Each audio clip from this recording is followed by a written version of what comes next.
Já aqui recebendo o pré-candidato à presidência da República pelo PRTB, Levi Fidelis, presidente do partido, né? É presidente nacional do partido. Fundador e presidente. Isso, eu satisfação imensa, muito obrigado. Agradeço pela cortesia que sempre que vem aqui nos visita. Acompanhado aqui pelo nosso querido Belarmino e o nosso Ednágio, estão aqui dos seus correligionários. Seja bem-vindo mais uma vez, presidente. Uma alegria revê-lo, viu? Tá corado, tá bem de saúde. Opa. Esse bigode vistoso. 66 anos e meio, estou aqui com pinta de 28, isso é bom, né? Significa que a política revigora, né? Claro, sem dúvida. Atitudes e ações. Sem dúvida alguma. Seja bem-vindo, viu? Aqui ao calor recifense e ao nosso estúdio aqui da Folha de Pernambuco. Daniel. Bom dia, doutor Fidelix. Como é que vai? Prazer enorme recebê-lo aqui de novo. O senhor esteve aqui quando foi ano passado? Eu creio que tem um ano atrás. Todas as vezes que aqui vem, eu não deixo aqui na Rádio Folha. Claro, é um prestigiar o nosso trabalho. É muito pertinente sua visita hoje, inclusive, isso é uma matéria na Folha de São Paulo. Gostaria de começar falando sobre isso. O senhor, inclusive, está sendo chamado agora nas peças de campanha de bigodão, é isso? Bigodão é a solução. Pois é, o pessoal gostou, né? É a solução contra os juros altos, é a solução contra a roubalheira, solução contra banqueiros, empreiteiros, ladrões, é isso aí, é a solução. Bigodão. Coisa boa. Quem sabe o retrofit valeu, né? Inclusive a matéria traz um novo Fidelix, um perfil de um novo candidato, que diz que o senhor mudou de posicionamento com relação aos homossexuais. Então vamos começar perguntando aqui. O senhor se tornou bastante conhecido e popular depois daquela declaração no debate de televisão, no qual o senhor falou que aparelho excretor não reproduz, né? E a matéria da Folha de São Paulo fez uma análise aí como se o senhor estivesse revendo essa sua postura. Inclusive, a leitura é feita a partir de um vídeo que foi publicado pelo Movimento Brasil Livre, o MBL, que se notabilizou aí nos protestos de rua contra o governo do PT e a favor do impeachment da ex-presidente Dilma. Eles abrem aspas aqui para uma declaração sua. Temos que ter consciência de que nem todos são iguais. Não posso discriminar. Isso ficou para trás. É por aí mesmo? Era bem. Eu tenho certeza absoluta que eu jamais modificaria um pensamento científico, mesmo porque ele é comprovado, né? Eu te pergunto, mudou a questão do aparelho excretor não reproduz? Não mudou nada cientificamente. Então o senhor pensa da mesma forma? Sempre pensei. É que a Folha ou as pessoas que viram em mim apenas um pouco mais explícito quanto à tolerância que sempre tive, que eles não viram à época. Eu, à época, disse o quê? Que dois iguais não geram filho. Eu pergunto, mudou? Continua não gerando filho. É aparelho excretor? Também não. Acontece que, à época, houve uma motivação, né, política contra mim. Me colocaram como homofóbico, me colocaram como uma pessoa que discriminou. Eu não discriminei. Foi muito bom que agora viram que eu estava correto. Agora viram que eu sempre disse à época que eu deixo sim, quero deixar que as pessoas optem por fazer com o seu corpo o que queiram, mas não podem impor a mim a mesma agenda, que eu também concorde com isso. Então continuo não concordando. Quem sabe talvez fizeram um pequeno fake, mas é muito bom, né? Porque as pessoas agora viram que a minha posição sempre foi de tolerância e não de radical discriminação, como eles à época me colocaram. É muito bom que os conceitos que viraram aí não foi a minha posição, mas foram de todos que interpretaram como radicalismo. Como o senhor fala em tolerância, só para entender melhor, seria assim, o senhor não concorda com o homossexualismo, mas também não tem uma posição radical a ponto de... Não, jamais foi. Nem a época eu já dizia isso. Aliás, opinar e impedir as pessoas de o serem. Por exemplo, ele quer pegar uma metralhadora e metralhar todo mundo por aí, Brasil afora, a Rocinha que tem bandido, sei lá o quê. Eu não tenho essa posição radical, nunca nem fui. Eu sou um pai, sou um avô, e como tal, com a minha família tenho esses princípios cristãos e sempre os pratiquei. É que à época me quiseram botar como boi de piranha e isso não aconteceu. Mas olha, também à época, lamentavelmente, eles não diziam que o que eu mais apregoava à época, né, eu digo em 2014, e hoje você vê que tudo que eu falava está aí. Que é essa política monetarista, o mundo rosário da Dilma, que já tinha quebrado o país, e eu já dizia e ninguém dava a mínima atenção, quer dizer, um assunto no bom sentido fútil, né? chamado ponto fora da curva, e deram importância incrível. Mas por quê? Não queria a grande mídia, especialmente os que mandavam no poder, observarem, né, que o Levi Fidelis, de um partido menor, já estava falando o correto e que veio quebrar o país. Foi o quê? Uma máquina pública perdulária, investimentos fora do nosso país, como aconteceu, jogaram dinheiro para a Venezuela, Bolívia, pelo amor de Deus, né? Julgaram as possibilidades de um país crescer e deixaram que os bancos tomassem do nosso país, fora os 2,5 trilhões que o Brasil já devia em 2014, hoje estamos com 4,5 e já pagamos outros tantos. Por quê? Porque a todo ano nós temos que colocar 1/3 do orçamento para pagar banqueiro. Por isso que eu combati, e continuo combatendo, essa política monetarista, né, à época de Dilma e Lula, e hoje de Meirelles e Temer. É isso que eu queria perguntar. Daquela eleição para cá, o país piorou na mão de Michel Temer, depois que veio o impeachment da ex-presidente Dilma, ou acho que a gente está encontrando aí uma forma de não afundar cada vez mais na crise financeira? Olha, é pena que o presidente Temer já tinha um passado negro, agora colocado as suas vísceras para fora, né? Esse negócio da malinha, essa malinha já vem há muito tempo, né? Esse é o problema. Então, não é que ele não tem legitimidade de ocupar o cargo. Para mim, com o impeachment, ele teve sim essa legitimidade. Mas o que ele não tem, não é legitimidade, mas assim a capacidade de estar ocupando esse cargo, porque o seu passado negro se nivela a Dilma e Lula, que já estão fora da política, né? Porque o Lewandowski e o Renan deixaram a Dilma apenas ferida de, né? Tiraram ela, né? Aceitaram que o povo brasileiro queria, mas também deixaram ela elegível. No caso do Lula, está preso. Ele, todos os tesoureiros do PT. Agora, Temer vem e coloca em volta de si as piores figuras que poderia colocar, todos com passado negro. Não é? É o Padilha, não é? É o Moreira Franco, tá? Aquela turma toda. Aí, então, ele não tinha capacidade, sim, de estar naquele posto que o Brasil queria, uma pessoa com o nível que o país precisa. Resultado, nós vemos o quê? Essa política econômica prosseguiu. Agora, tem alguns acertos que ele fez. Por exemplo, na política, nessa questão da reforma trabalhista, eu achei correto. Ele acertou. O Brasil destravou e tem perspectiva de destravar-se muito mais. Eu tenho que reconhecer. Foi uma pitada de, honestamente, de inteligência. Se ele quisesse fazer uma reforma da Previdência, também, digamos, com mais acerto, ele poderia fazer, não obrigando a que o passado se ajustasse ao presente, porque são direitos adquiridos dos aposentados, mas sim daqui para frente passarmos a ter uma política menos onerosa para os cofres públicos. Também é correta?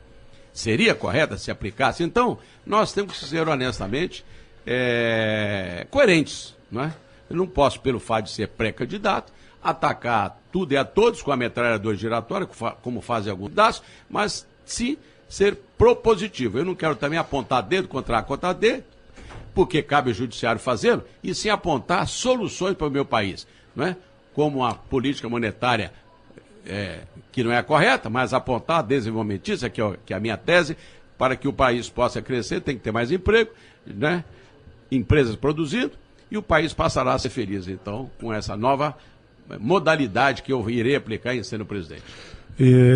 Doutor Levi, uma das bandeiras do Temer aí é falar da questão da economia, né? O discurso dele é em cima da economia, até porque ele não pode falar de muitas outras coisas, porque ele é suspeito de denúncias, as pessoas, como o senhor bem falou aí, próximas a ele também. Mas com relação à economia, uma das características do governo dele é a questão da taxa de juros.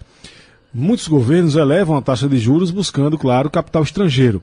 Já ele freou a entrada de capital estrangeiro no país, tentando se resolver com o que já existe aqui.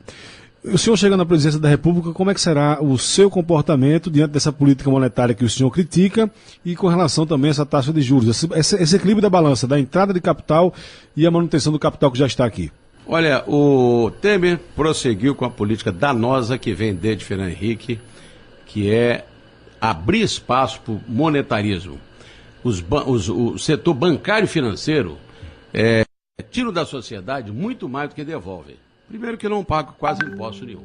E 2, que reduziram os impostos, a força de trabalho, inclusive, com a automação, não é? Verdade, bem lembrado. 3, outra política danosa, não tem competitividade os bancos entre si.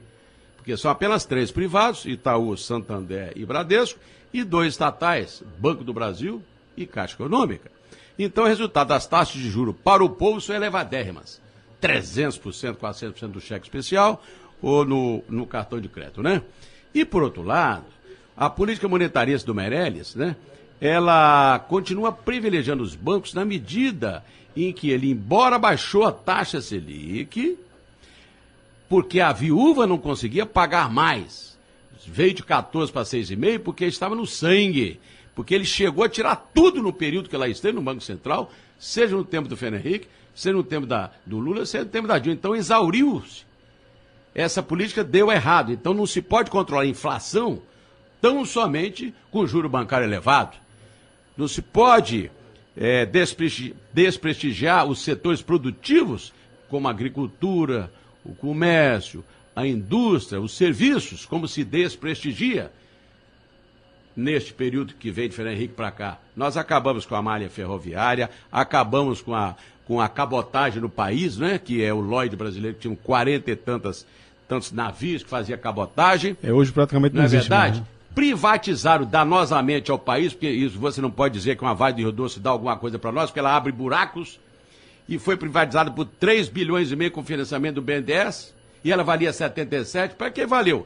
Essa área de comunicações que se desenvolveu no Brasil foi de forma errada e danosa, porque todo mundo tem celular, mas podia ter celular com empresa brasileira. Porque o que deram foram concessões para essas empresas e são todas estrangeiras. Então, o que é que fizemos? Foi entregar o patrimônio público, como agora querem entregar a Eletrobras, que vale 70 e tantos bilhões, 77 me parece, por 17. Ora, isso é entregar o patrimônio público e os bancos sempre por detrás, hein? Quem privatiza, quem compra as ações são os bancos. Então nós estamos entregando o público, né? O patrimônio público para os bancos, o setor bancário financeiro que vive de especulação. Ora, como é que vem dizer que o Brasil, né, é risco para o mundo se tem 400 bilhões de dólares lá fora em garantia? O país agora é menos ainda B, existe, né? é menos B, B menos, sei lá o que. Gente, vem Isso de acordo com os interesses políticos. É lógico, também. Porque vem então as agências Standard Poor, a Sachs, o Brasil é risco. Risco de quê? Com um patrimônio fabuloso de 207 milhões de pessoas que produzem aqui, a biodiversidade, mineração, tudo isso aí o Brasil não é risco nenhum. O país vale trilhões, é porque eles especulam. Então, se não mudarmos o modelo de desenvolvimento nacional do bancário e fazem lobby, né? Para o desenvolvimento realmente que nós queremos, que é a população produzir, a população consumir. Desenvolver a indústria nacional. Claro. Os Estados Unidos é uma grande nação, por quê? Porque lá produz e consome. E então a roda da riqueza, ela gira. A gente não consegue sair desse formato do commodity, né? Esse é um dos problemas. Ao Brasil foi fadado pela grande ordem mundial ser apenas consumidor, né, de produtos secundários. Então a China passa a produzir o que nós produzimos, como por exemplo produtos têxteis. Hoje em dia a nossa indústria está semi-quebrada, porque nós preferimos exportar mais produtos primários para a China, para eles produzir e mandar para cá. A política econômica está errada. Por isso que eu fui contra sempre esse Banco Central independente, porque agora eles querem até fazer moeda no Brasil. Pelo amor de Deus. Então nós temos que mudar tudo. Levi Fidelix, considerando a corrida eleitoral, vamos falar um pouquinho agora mais de eleição, quem está na frente hoje, se Lula não se mantiver candidato, é o Jair Bolsonaro. O senhor no primeiro bloco fez uma explanação sobre a questão econômica, a questão dos juros, dos bancos, e traz um discurso muito em favor da soberania nacional, das bandeiras. O senhor tem uma trajetória muito ligada a isso, aos valores tradicionais da família, né, da identidade nacional, digamos assim, da luta pela preservação desses valores. É verdade.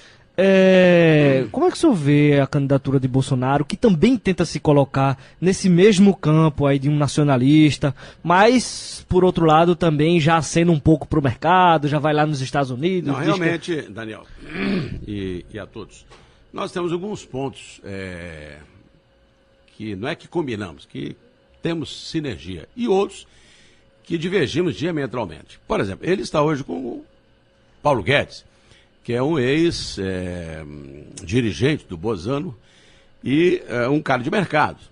Quer dizer, nesse aspecto, Jair no passado foi um estatizante, ou um cara que lutou contra bancos, como eu luto, né? Por exemplo, o próprio Estado, para mim, ele tem que funcionar como indutor e promotor, porém, às vezes ele tem que realmente intervir. Você está vendo aí? Se deixasse a Petrobras como está totalmente livre, aí, pode até ter uma revolução. O Temer teve que intervir. E se não tivesse ações na Petrobras? Viu bem? Viu bem? Olha aí. Porque o Estado brasileiro, ou seja, a nossa república, é pobre. Nós temos que ter um Estado protetor, em alguns casos, assistência social, não é? Da distribuição de renda necessária, educação, saúde, tudo isso aí. Agora, para que o Estado vai intervir em segmentos que são produtivos que não precisam estar? Ele tem que agir, então, aí como indutor. Eu concordo. Agora, não pode ser tão liberal a ponto que o Paulo Guedes queira. Que ele quer tudo laissez-faire totalmente para ele. Então, eu acho que o Jair hoje está contradizendo o que no passado ele era. Eu não. Eu continuo sendo coerente. Tem um fenômeno muito curioso acontecendo hoje, Jofre, que é exatamente algumas figuras de expressão nacional que falam em nome, ao mesmo tempo isso, em nome de um nacionalismo e de um liberalismo. E transmutam, né? É uma coisa que ela se mistura e assim transita entre os dois lados de uma forma muito natural. Não é meu caso. Existe um nacionalismo liberal hoje em dia que é um fenômeno novo, que não é notoriamente o seu caso. Mas o senhor acha se coloca também nesse campo da extrema-direita, digamos assim? Não, ao contrário. Não. Eu sou normal. Eu estou centro-direita, no aspecto conservador, né? Na moral, né? No plano ético, né?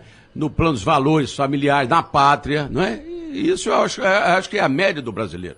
O brasileiro não quer confusão. O brasileiro quer produzir, gente. O brasileiro quer a instituição democrática estabelecida, sem fraude nas urnas. O brasileiro não quer essa balbúrdia, esse caos que nós vivemos no momento. Então, por isso que eu sou o candidato, uma vez mais, para apontar rumos novos. Rumos que são realmente os que o brasileiro quer. Essa sinergia com a população. Eu a tenho porque eu visito todos os estados há muito tempo, conheço as realidades econômicas do Nordeste, do Centro-Oeste, do Sul, e é pena que, lamentavelmente, a grande mídia, às vezes, elege. Esses são os candidatos. E nem me ouve. Eu não vou passar a batina da Folha, não é a Folha daqui, Folha de São Paulo, não é? Não quero que eu mais participe de debate, porque botaram praticamente a Cláudio Barreira nisso para ter 5 deputados federais. É bem provável. Nessa eleição também vai ter muito mais candidato, né? Muito diferente mais. da outra. Porém eu vou fazer algumas coligações que me permitirão, com certeza, participar de debate, o que a ABERT, a Associação de Rádio e Televisão, quis, não deu o efeito necessário, não, porque o Levi vai estar nos debates. Mas uma grande certeza você tenha. O Jair, no plano de segurança, tem comigo alguma sinergia. Porque também eu sou contra, né, o Estado que nós temos hoje, né? Isso é o status, eu digo Estado de violência brasileiro com 60 Mas é a favor da armamentação Por exemplo, nesses aspectos, e com a responsabilidade que a pessoa tenha, com a técnica adquirida, com a idade e com a possibilidade psicológica que ele tenha de ter, possa ter. Hoje, por exemplo, no meio rural. Então nós temos algumas divergências e temos alguma sinergia também. Há quem diga, inclusive, nesse mês de maio, que existe uma conversa aí para o PRTB indicar a vice de Bolsonaro. Isso muito se falou na época que o general Mourão, que é muito conhecido pelas suas declarações também polêmicas, a favor de intervenção, a favor da moralização da política, o general Mourão se filiou ao PRTB e se especulou a presença dele numa chapa majoritária de Bolsonaro. Inclusive, colocaram que o senhor poderia abrir mão da sua candidatura se o general Mourão decidir participar dessa composição. Isso faz sentido? Veja bem, o general Mourão é um filiado do PRTB, não é? Nem por isso ele é um candidato ou não é candidato. Mas ele está lá, não foi à toa que se filiou. Ele é alguém que pode a qualquer momento assumir essa postura, essa posição. Agora, o principal é que a direita tem que se unir. Eu, com as minhas divergências eventuais com Bolsonaro ou não, mas nós somos da direita, nós estamos no mesmo campo político. O general Mourão também aqui está, e não se filiou à toa. Você acha que ele vinha brincar? Não veio. Agora, nós temos que ver daqui para frente. Teremos as convenções, ainda oficiais. Agora é o momento de pré-convenção, que estaremos, inclusive, hoje aqui em Recife, com o Edinásio, fazendo pré-convenções aqui na Câmara hoje, né? Com o PRTB lançando candidaturas a deputados federais, estaduais, propositura de eventuais coligações, que é o caso aqui do nosso querido Bellarmino, que está hoje aqui presente conosco, é um partido pré-coligado conosco, eu creio. Então, no futuro, o futuro a Deus pertence, mas pode pertencer ao Jorge Mourão também. Isso deixa no ar, que tira as conclusões quem queira. Mas existe essa conversa aí com o Bolsonaro justamente para poder viabilizar essa costura? Olha, o Bolsonaro pode ir até o final, pode não ir até o final. Por exemplo, existem já marcado para ele já a ação, 7 ações para o dia 15 de agosto.